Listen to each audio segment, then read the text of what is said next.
Kembali di Sapa Indonesia, pagi kita masih membicarakan mengenai persiapan menjelang debat perdana pasangan Capres dan Cawapres 2019 yang akan berlangsung pada 17 Januari 2019. Disiarkan di Kompas TV, tentu saja Anda bisa mengikutinya dan tentu saja kita juga pada hari tersebut Sapa Indonesia Pagi akan menghadirkan perbincangan khusus menjelang debat dan keesokan harinya perbincangan khusus untuk mengulas apa saja yang sudah dibahas dalam debat perdana pada 17 Januari nanti. Nah, kalau saya berbicara dengan Mas Daniel dan Mas Arya, sepertinya memang akan terus ada pertentangan dan juga ketidaksepakatan mengenai perbincangan. Tapi perencanaan, saya kembali lagi mungkin 2014 saya juga mengikuti rapat-rapat tersebut. Perbincangan itu kan memang selalu diisi dengan ketidaksepakatan, ketidaksepahaman saya yakin antara kedua tim begitu. Karena itulah gunanya rapat sehingga pada saat hasil produk akhirnya keluar yaitu debat itu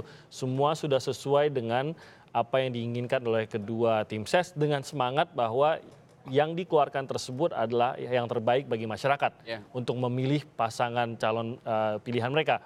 Nah, kalau Mas Gun Anda melihat semua perdebatan ini itu untuk tim ses kah, paslon kah, atau untuk masyarakat? Untuk clear di masyarakat kah agar mereka lebih jelas mendapatkan sesuatu dari debat atau? Iya, kalau ideal tentu yang terakhir. Ya, perdebatan ini kan bukan untuk tim ses, perdebatan ini kan untuk warga masyarakat. Supaya warga masyarakat kemudian punya semacam momentum yang selama ini belum didapat. 3 bulan pertama perdebatan itu lebih pada gimmick dan perang diksi yang sebenarnya di kulit permukaan. Nah, masuk Januari sampai April itu ada 5 kali debat yang mudah-mudahan sebenarnya menjadi mekanisme yang memudahkan warga masyarakat untuk menelaah, kan gitu. Ketika misalnya mereka menonton di televisi dan memperdebatkannya di sosial media, di situ terjadi yang disebut dengan stage of consolidation dalam konteks opini publik.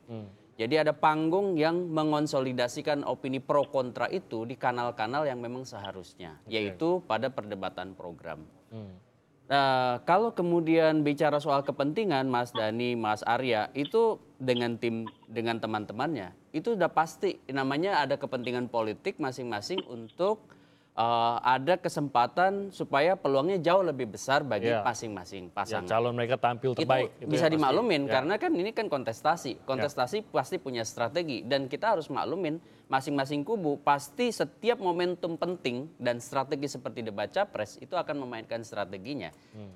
Nah, yang keliru adalah ketika KPU ikut dalam atmosfer yang kemudian partisan tadi gitu maksud saya. Harusnya ketika dia menjadi representasi penyelenggara yang imparsial, independen, dan memang harusnya berdiri di atas semua kelompok, maka menurut saya komitmennya adalah pada keajegan sikap gitu. Dan tidak mudah, pasti tidak mudah. Kenapa? Karena kan namanya kedua kubu, apalagi ini namanya head to head ya kandidatnya, sudah pasti yang satu ingin apa, yang satu kemudian mendelegitimasi pihak lain. Oleh karena itu menurut saya rambu-rambunya sekarang sukses tidaknya perdebatan ini adalah di KPU juga gitu. Kalau kemudian terlalu memberi semacam ruang yang terlalu abu-abu, bahkan bisa kemudian melahirkan berpotensi ke arah konflik misalnya, itu menurut saya harus kemudian menjadi catatan saya. Early warning system saya pada KPU Jadi sebenarnya. KPU tidak bisa menuruti semua pihak maunya apa, tapi menjadi representasi dari pemilih lah, begitu ya, untuk agar perbincangan ataupun perdebatan ini benar-benar keluar sesuai dengan harapan masyarakatnya. Sekarang perdebatan ini akan hadir hanya dalam hitungan hari. Tentu saja soal belum diterima untuk saat ini begitu. Nah, kalau dari pemberian kisi-kisi, saya mau tahu dari Mas Daniel dan juga Mas Arya, apakah lantas akan hilang spontanitas dan orisinalitas dari jawaban paslon menurut Anda, Mas Arya? Mengingat masih ada juga segmen di mana para paslon ini saling bertanya. Hilangkah spontanitas dan orisinalitas nih, Mas Arya? Gini ya, kalau kan sudah gini, sesuatu yang kita sepakati kami pasti nurutin sama-sama. Kita nggak bikin keributan, itu pertama dulu ya. Artinya tidak ada keributan. Ini kan keributan karena dibuat oleh sebelah yang mengurus hal-hal teknis. Nah, kita sebenarnya maunya berangkat ke depan, ngomongin masalah program dan sebagainya. bukan hal-hal teknis seperti ini. Nah, kisi-kisi diberikan, kan itu abstraksi, Mas. Bukan pertanyaan. Betul. Jadi abstraksi yang diberikan. Kalau abstraksi, artinya masih ada ruang-ruang besar untuk, apalagi dari berbagai pertanyaan banyak itu, kan banyak pertanyaan ya, banyak abstraksi yang diberikan, itu kan tidak semua ditanyakan. Ya, jadi bukan kata per kata gitu Mas Arya ya? Iya, bukan. Dan itu kan kemarin jelas KPU mengatakan bahwa itu yang diberikan adalah abstraksi. Ya, bukan pertanyaan di manakah rumah si A? Enggak seperti itu, tapi kan abstraksi. Jadi masih adalah original dari kawan-kawan paslon ini untuk berdebat, kan gitu.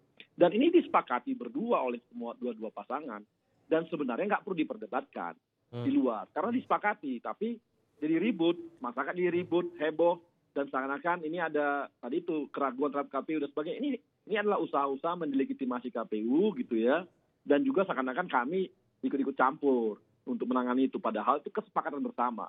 Jadi masih ada ruang-ruang originalitas dari paslon untuk bicara, karena mencari jawaban-jawaban, karena apa? Yang diberikanlah abstraksi. Oke, jadi menurut Anda masih akan ada, Mas Daniel? Iya, otentisitas akan tetap muncul ya, karena pertanyaan-pertanyaan itu atau kisi-kisi itu kan ibarat sebuah buku saja. Bahan yang akan kita bahas itu adalah ini, kira-kira gitu. Silakan dibaca. Nah, kemudian dari bacaan-bacaan mereka, para capres dan cawapres inilah yang kemudian nanti akan keluar jawaban-jawaban berdasarkan perspektif, program, visi, misi yang memang sudah dibangun oleh capres dan cawapres. Jadi otentisitas itu akan tetap terjaga menurut saya. Spontanitas, kemudian dialog itu akan tetap hadir. Jadi kan ini ibarat pagar saja. Kita berdebat di sekitar di sekitar ruangan ini, bukan tidak keluar pagar ini, kira-kira begitu. Oke, jadi masih akan ada otentisitas dan juga spontanitas yang akan hadir di debat. Nah, kedepannya ini mungkin jadi catatan juga Mas Gun. Tadi Mas Arya sudah mengatakan bahwa sebenarnya rapat-rapat ini dilakukan secara tertutup. Tapi begitu keluar dari ruangan, kok ada aja yang keluar. Sementara apapun yang dibahas di ruangan tersebut adalah kesepakatan antara dua tim ses. Mungkin ini yang harus diketahui masyarakat ya, bahwa apapun yang keluar dari ruangan tersebut, entah siapapun yang memulai, entah siapapun yang perdebatan apapun yang terjadi terhadap satu hal, ujung-ujungnya kedua tim ses sudah sepakat, dan hal ini rasanya penting untuk diketahui masyarakat. Ya, ini juga menyangkut etik ya. Maksud saya kan tim itu pasti memang akan ada rapat-rapat dengan penyelenggara. Apa yang kemudian disepakati di internal, ya itulah yang kemudian menjadi role of the game. Dan saya pikir etiknya jangan kemudian mendelegitimasi pihak lawan atas kesepakatan yang dibikin bersama, kan gitu. Kan sebenarnya main pointnya di situ. Contoh misalnya, kalau memang kisi-kisi itu disepakati, kenapa kemudian muncul polemik soal ini dari kubu-kubu gitu ya. Padahal kan memang tadi udah kita dengar keduanya bersepakat.